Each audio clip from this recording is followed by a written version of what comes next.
มนุษย์จะบำรุงชีวิตด้วยอาหารสิ่งเดียวหาไม่ได้แต่บำรุงด้วยพระวจนะทุกคำซึ่งออกมาจากพระโอษฐ์ของพระเจ้าพระคำคือชีวิตต่อจากนี้ไปขอเชิญท่านรับฟังรายการพระคัมภีร์ทางอากาศเมื่อตอนที่แล้วเราอ่านและศึกษาในพระธรรมเยเรมีถึงบทที่31ข้อ1คือบทที่31นี้ต้องบอกว่าเป็นบทเราจะ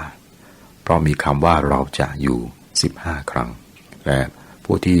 ตรัสคำว่าเราจะนั้นคือพระเจ้านะครับตรัสว่าเราจะ15ครั้งพระองค์กำลังตรัสอะไรกับเราจะทำอะไรครับเราดูข้อ2ข้อ3พระเจ้าตรัสดังนี้ว่า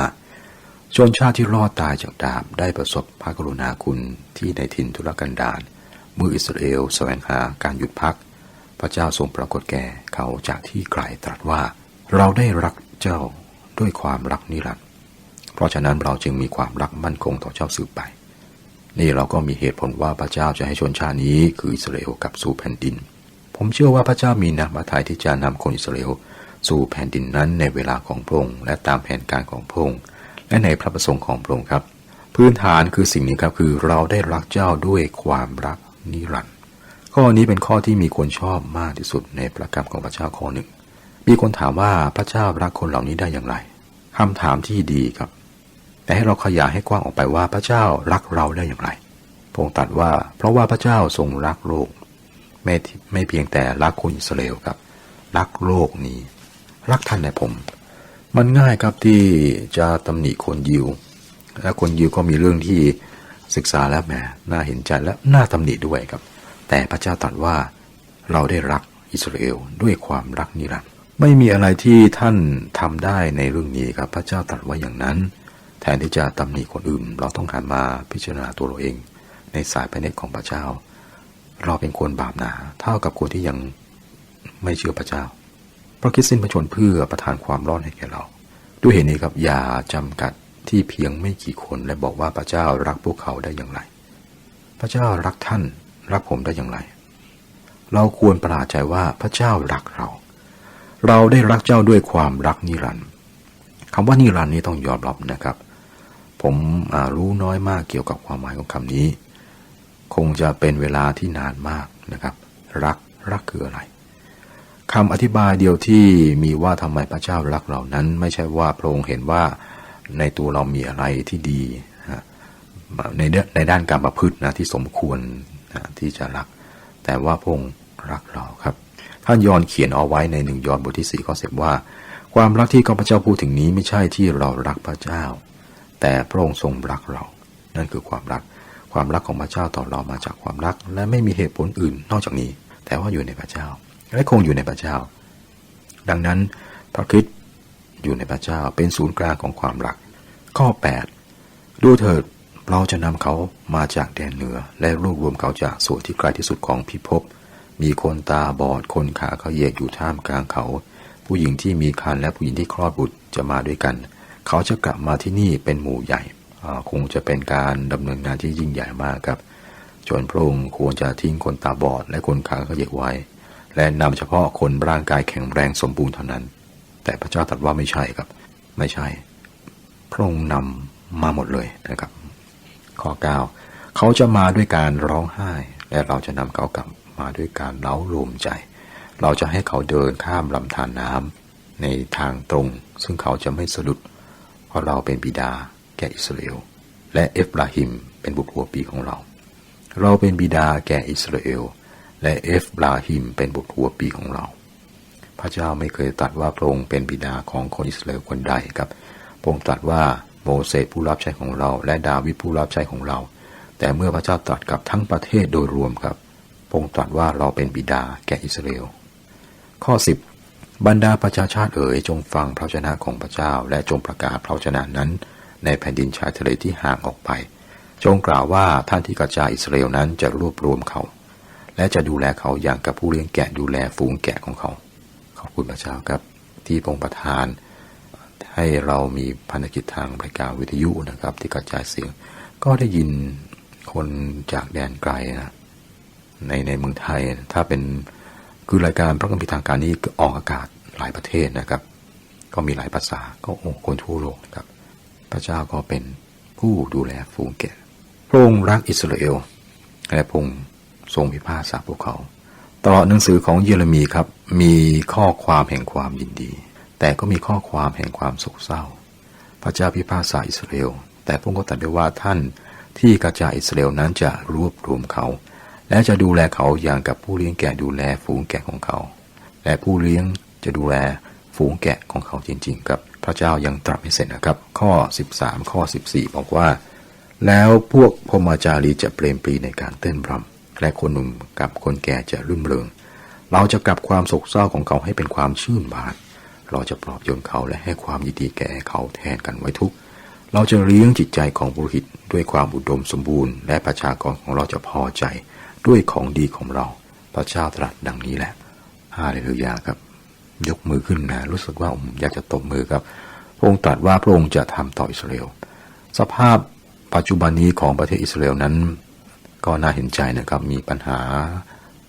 การเมืองมีปัญหาความไม่ปลอดภัยมีเรื่องต่างๆนะครับพวกเขาได้กบฏต่อพระเจ้าและทิ้งพระเจ้าไปข้อ22ลูกสาวผู้กลับสัตว์เอ๋ยเจ้าจะทะเลถลายอยู่อีกนานสักเท่าใดเพราะพระเจ้าได้สร้างสิ่งใหม่บนพิภพแล้วคือผู้หญิงล้อมผู้ชายมีคนคิดนะครับข้อนี้บอกถึงการประสูติของพระคริสต์แต่ผมไม่คิดอย่างนั้นเริ่มต้นในข้อ31เรามีพันธสัญญาใหม่ซึ่งพระเจ้าต้องการทำกับอิสราเอลทั้ง12เผ่าแต่ถ้าเราคิดว่าหายไป10เผ่าพระเจ้าไม่คิดอย่างนั้นครับพระองค์ทำกับ12เผ่าครับคือคนอิสราเอลนะครับก็มาจาก12เผ่า12เผ่านี้ก็คือบุตรชายของยาโคบ12คนซึ่งเป็นบรรพบุรุษของอิสราเอลนะครับยาโคบมีต่อมาก็ได้ชื่อว่าอิสราเอลเป็นชื่อที่พระเจ้าเรียกนะครับข้อ31ถึง33บอกว่าพระเจ้าตรัสว่าดูเถิดวันเวลาจะมาถึงซึ่งเราจะทำพันธสัญญาใหม่กับประชาอิสราเอลและประชายูดาห์ไม่เหมือนกับพันธสัญญาซึ่งเราได้กระทำกับบรรพบุรุษของเขาทั้งหลายเมื่อเราจูงมือเขาเพื่อนำเขาออกมาจากแผ่นดินอียิปต์เป็นพันธสัญญาของเราซึ่งเขาผิดถึงแม้ว่าเราได้เป็นสามีของเขาพระเจ้าตรัสดังนี้แหละแต่นี่จะเป็นพันธสัญญาซึ่งเราจะกระทำกับประชาอิสราเอลภายหลังสมัยนั้นพระเจ้าตรัสดังนี้แหละเราจะบรรจุพระธรรมไว้ในเขาทั้งหลายและเราจะจารึกมันไว้บนดวงใจของเขาทั้งหลายและเราจะเป็นพระเจ้าของเขาและเขาจะเป็นประชากรของเราพันธสัญญาใหม่จะแตกต่างจากที่ได้ประทานให้แก่โมเสสที่ภูเขาซีนายข้อแตกต่างที่ยิ่งใหญ่คือว่ามันจะลึกไว้ในหัวใจของประชาชนไม่ได้อยู่บนแผ่นศิลาที่โมเสสได้รับนะครับข้อ34และทุกคนจะไม่สอนเพื่อนบ้านของตนและพี่น้องของตนแต่ละคนอีกว่าจงรู้จักพระเจ้าเพราะเขาทั้งหลายจะรู้จักเราหมดตั้งแต่คนเล็กน้อยที่สุดถึงคนใหญ่โตที่สุดพระเจ้าตรัสดังนี้แหละเพราะเราจะให้อภัยบาปชั่วของเขาและจะไม่จดจำบาปของเขาทั้งหลายอีกต่อไปความบาปของพวกเขาถูกยกแล้วสังเกตพระเจ้ายืนยันพันธสัญญานี้กับประเทศอิสราเอลครับข้อ35ถึง36พระเจ้าผู้ทรงให้ดวงอาทิตย์เป็นสว่างกลางวันและทรงให้ระเบียบตายตัวของดวงจันทร์และทรงให้บรรดาดวงดาวเป็นสว่างกลางคืนผู้ทรงกวนทะเลให้คลื่นกำเริบพระนามของพระองค์คือพระเจ้าจอมโยธาตรัสดังนี้ว่าถ้าระเบียบตายตัวนี้ต้องพรากไปจากต่อหน้าเราแล้วเชื้อสายของอิสราเอลก็จะต้องหยุดยั้งจากการเป็นประชาชาติหนึ่งต่อหน้าเราเป็นนิจพระเจ้าตรัสดังนี้แหละครับพันธสัญญานี้จะไม่เปลี่ยนหรือว่ายกเลิกเลย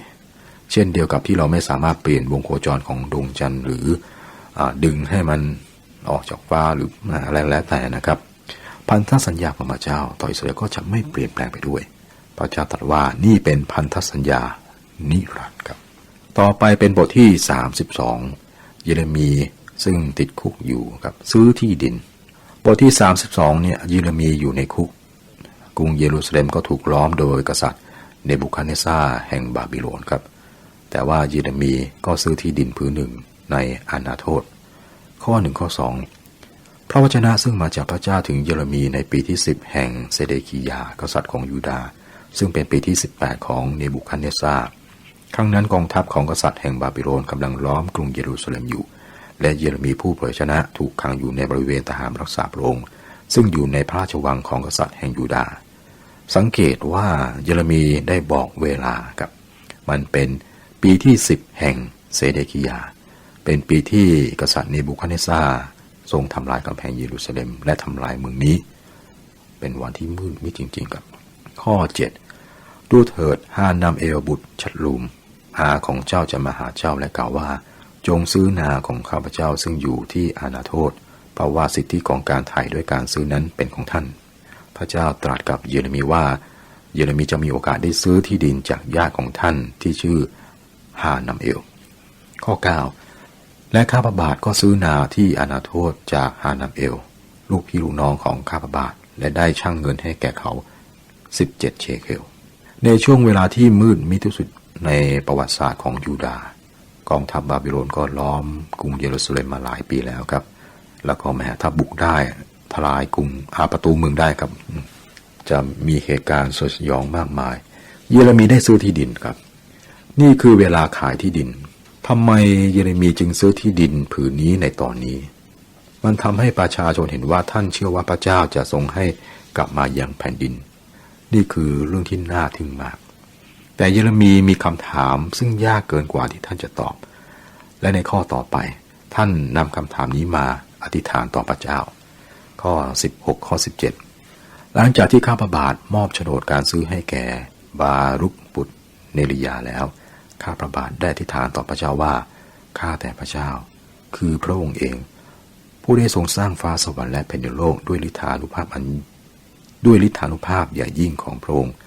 และด้วยพระหัตถ์ซึ่งเหยียดออกของพระองค์สำหรับพระองค์ไม่มีสิ่งใดที่ยากเกินคำถามของเยเรมียากเกินกว่าที่ท่านจะตอบเองได้แต่ว่ามันไม่ยากเกินไปสำหรับพระเจ้าในข้อ18ถึงข้อ23ครับเยเรมีก็เล่าถึงวิธีการที่พระเจ้ามาปกป้องและก็จัดเตรียมเพื่ออิสราเอลมาในประวัติศาสตร์แต่ตอนนี้สถานการณ์รุนแรงมากข้อ24-25บอกว่าดูเถิดเชิงเทินที่ล้อมอยู่ได้มาถึงกรุงเพื่อจะยึดเอาแล้วและเพราะเหตุด้วยดาบการกันดารอาหารและโรคระบาดเมืองนี้ก็ได้ถูกมอบไว้ในมือของคนเคเดียผู้กำลังต่อสู้อยู่นั้นแล้วพระองค์ตรัสสิ่งใดก็เป็นไปอย่างนั้นแล้วและดูเถิดพระองค์ทอดพระเนตรเห็นข้าแต่พระเจ้าพระองค์ยังตรัสแก่ข้าพระองค์ว่าจงเอาเงินซื้อนาและหาพยานเสียแม้ว่าเมืองนั้นจะถูกมอบไว้ในมือของคนเคเดียท่านเยเรมีไม่ได้เป็นคนน่าซื่อใจคนนะครับท่านวางใจในพระเจ้าผู้ทรงสร้างฟ้าสวรรค์และแผ่นดินโลกพระเจ้าได้ดูแลอิสราเอลอย่างดีเลิศแต่ตอนนี้ครับคนเคเดียหรือว่าอาณาจักรบาบิโลนโดยกษัตริย์เนบูคัดเนซัรเนี่ยยกกองทัพอยู่นอกกรุงเยรูซาเล็มครับล้อมกรุงพร้อมจะยึดแต่พระเจ้าให้เยเรมีซื้อที่ดินท่านก็เชื่อฟังแต่มันไม่มีเหตุผลสำหรับท่านดังนั้นท่านก็นำคำถามของท่านมาหาพระเจ้าพี่น้องคริสเตียนครับผมไม่ผิดอะไรนะที่จะถามว่าทำไมถ้าคุณสงสัยหรือมีคำถามให้คุยกับพระเจ้าผมว่านี่คือสิ่งที่พระเจ้าต้องการนะเพียงแต่อย่าทำเป็นคนรักพระเจ้าแต่ที่จริงเป็นอีกอย่างนะครับในพระคัมภีร์ใช้คำว่าน่าซื่อใจคดอย่างที่เราพบในบางครั้งในขณะที่บอกว่าแหมวางใจในพระเจ้าแต่ว่าร้องไห้และบ่นและถามทำไมให้เราจริงใจเหมือนกับผู้พยากรณ์เยเรมีท่านเชื่อฟังพระเจ้าแต่ท่านก็ยอมรับว่าท่านสงสัยเมื่อสงสัยแล้วครับท่านก็นำคำถามไปหาพระเจ้าด้วยการอธิษฐานตรงนี้เป็นบทเรียนที่ประยุกต์ได้นะครับตอนนี้ท่านอาจจะสงสัยนะแต่บอกควรวางใจก็วางใจแต่ถามพระเจ้าได้นะครับพระเจ้าทรงตอบเยเรมีในข้อ26ถึง44ครับข้อ26 27พระวจนะของพระเจ้ามายังเยเรมีว่าดูเถิดเราคือพระเยโฮวาห์พระเจ้าของบรรดาบุตร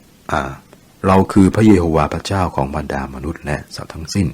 สำหรับเรามีสิ่งใดที่ยากเกินหรือพระเจ้าเริ่มต้นโดยบอกถึงกฎว่าไม่มีอะไรที่ยากเกินไปสำหรับพระเจ้าข้อ36ถึง40บอกว่าเพราะฉะนั้นพระเยโฮวาห์พระเจ้าแห่งอิสราเอลตรัสเกี่ยวกับเมืองนี้แก่เจ้าทั้งหลายว่าเมืองนี้ได้ถูกยกไว้ให้ในมือของกษัตริย์แห่งบาบิโลนด้วยดาบด้วยการกันดารอาหารและด้วยโรคระบาดดูเถิด เราจะรวบรวมเขามาจากประเทศทั้งปวงซึ่งเราได้ขับไล่เขาให้ไปอยู่